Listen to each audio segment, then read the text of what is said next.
जो यहाँ उसका इलाज नहीं हो पाता है तो वो बेगूसराय जाते हैं, भागलपुर जाते हैं, पटना जाते हैं, जबकि सरकार का सारा। नमस्कार, मैं हूं राजू रायन। आप देख रहे हैं भारत की आवाज़। इस वक्त आपके सामने मौजूद हैं खगड़िया के चर्चित नेत्री कृष्णा कुमारी यादव जी, जो कि कल बैठक हुई थी। क्या बात है?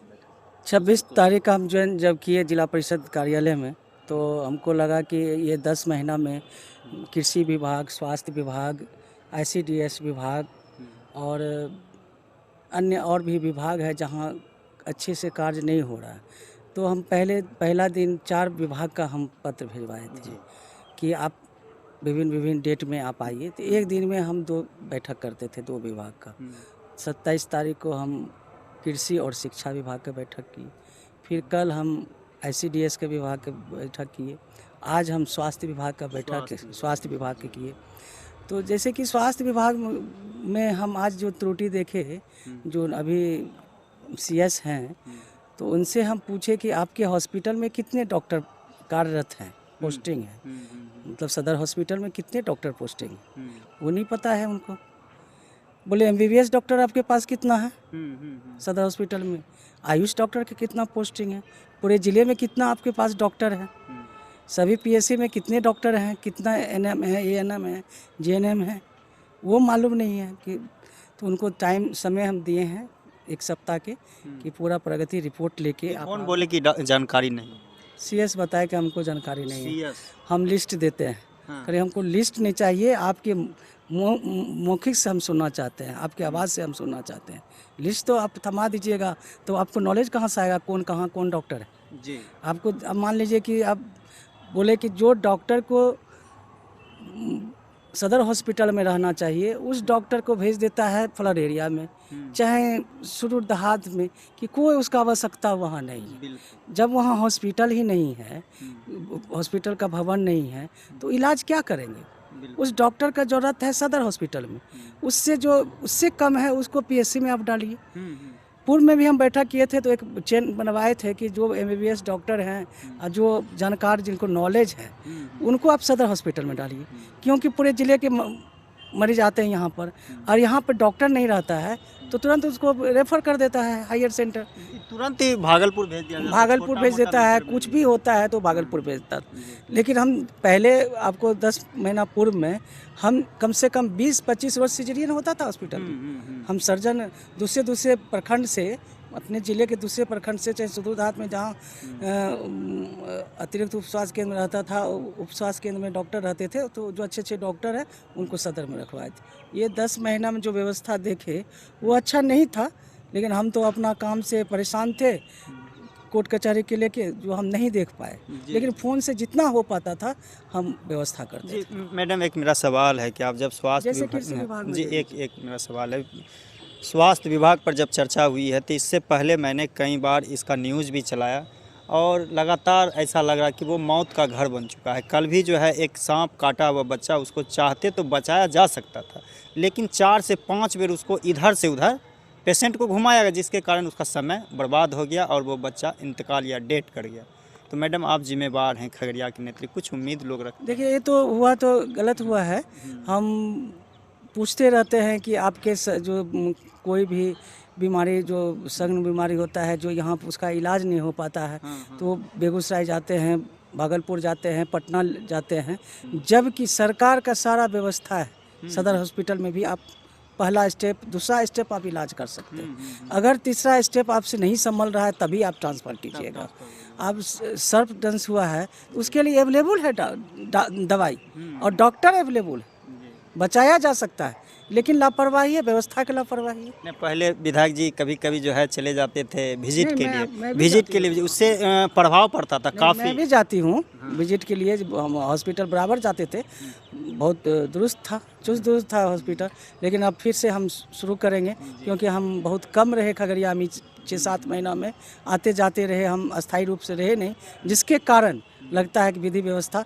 देखिए, हम लोग का जनप्रतिनिधि तो MLA है, MP है, मुखिया है, समिति है, चेयरमैन है, सब जिला परिषद का, सभी का दायित्व बनता है कि अपने अपने हॉस्पिटल में देखें कि क्या है वहाँ व्यवस्था। अगर व्यवस्था सही नहीं है तो व्यवस्था को हम सही करवाएं। हम अपने ऊपर में हम इसका रखें बात को कि ये कैसे व्यवस्था सही होगा। तो सीएस से क्या कहना चाहेंगे अंत में कि स्वास्थ्य विभाग का जो हालत जर्जर है उसके लिए अंत में क्या कहना नहीं, मैंने उनको कहा कि आज जो आप बोल रहे हैं सीएस साहब, आप पीएससी प्रभारी रहे, अलौली रहे, मानसी रहे, आपको हम 19 साल से जानते हैं कि इस जिले में आप 19 साल से डॉक्टर हैं और तब ये पता नहीं है आपको, तो दुर्भाग्य है। अब आप समझ लीजिए कि कृष्णा यादव फिर से आए हैं तो हम ये लापरवाही बर्दाश्त नहीं करेंगे और कार्रवाई करेंगे। जी, चलिए बहुत बहुत धन्यवाद। देखिए आपसे बात कर रहे थे खगड़िया में, आप बेहतर आप जानते होंगे, जो कि पूर्व विधायक रणवीर यादव जी के धर्मपत्नी हैं कृष्णा यादव जी। उन्होंने फिर से एक्शन में देखने के लिए नज़र आ रहे हैं कि जो उन्होंने कहा कि हम फिर विजिट करेंगे जो खगड़िया का सदर अस्पताल है, जो उसका स्थिति हाँ जो भी हॉस्पिटल है, सभी जगह हम जाएंगे, सभी जगह जाएंगे। तो ये बहुत बड़ी बात है, इसलिए कि लगातार जो खगड़िया सदर अस्पताल में घटनाएं हो रही है। हम ICDS का भी बैठक किए, हाँ, तो उसमें भी जो जहाँ तक आया कि जहाँ कोई सेंटर चलता ही नहीं है, कोई सेंटर अगर चल रहा है मेनू के अनुसार उसमें भोजन नहीं मिलता है बच्चों को, उनको पोशाक नहीं दिया जाता है, तो उस सब पर बात हुई DPO से।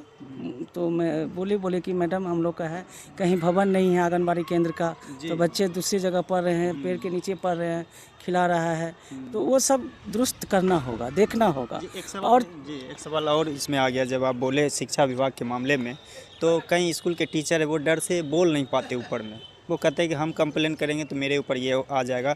होता क्या कि टाइम से जो भोजन का जो व्यवस्था है वो सही समय पे नहीं जा रहा। मैं आपको आंगनबाड़ी केंद्र की बात बोल रही हूँ, स्कूल का बात नहीं बोल रही हूँ। या ICDS जिला नहीं, स्कूल में है, टीचर को स्वतंत्रता है, बोल क्यों नहीं बोलेंगे? अगर आप अपना प्रॉब्लम नहीं बताएंगे तो आपका प्रॉब्लम कैसे जानेंगे, कैसे सॉल्व होगा? हैं?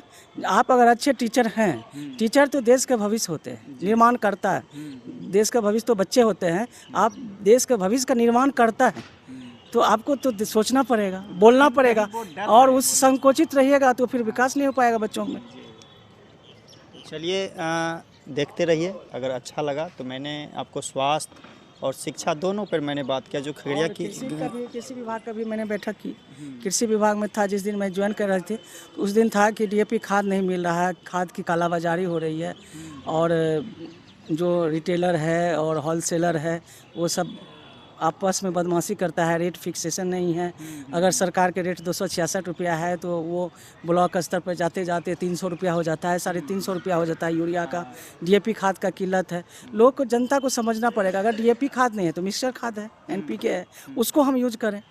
तो ये सब हुआ है कि जो खाद का भी व्यवस्था, स्टॉक मंगाया जाएगा। लेकिन आप अगर डायरेक्टर के पास आप अपना मांग पत्र भेजे हैं, डिमांड भेजे हैं, एक कॉपी आप हमको भी दीजिए, हम अपने स्तर से भी उस डिमांड करेंगे तो आ जाएगा। जैसे पिछले बार जो रबी फसल के समय में हम थे तो कहीं खाद का कमी नहीं होने दिए थे। मेरे जिला से समस्तीपुर ले जाते थे, पास के जो आसपास जिला था आपको सहरसा ले जाते थे, इधर मुंगेर, अब बेगूसराय के जिले ले जाते, दरभंगा ले जाता था, तो हमको खुशी लगता था। देखो कि मैं 1 रैक मांग रही हूँ डायरेक्टर से, डायरेक्टर हमको 4 रैक भेज देता था। तो इस टाइप का हमारा स्टॉक था, पिछले बार करवाते थे और देखते थे। तो अभी से ना कृषि विभाग में खाद बीज तो कमी होना नहीं है, और शिक्षा विभाग में भी डायरेक्शन दिया गया है कि अगर कोई शिक्षक पर आप कार्रवाई करते हैं, शौकोज करते हैं, तो उस पर इम्प्लीमेंट होना चाहिए, ना कि उगाही के लिए आप शौकोज करते हैं।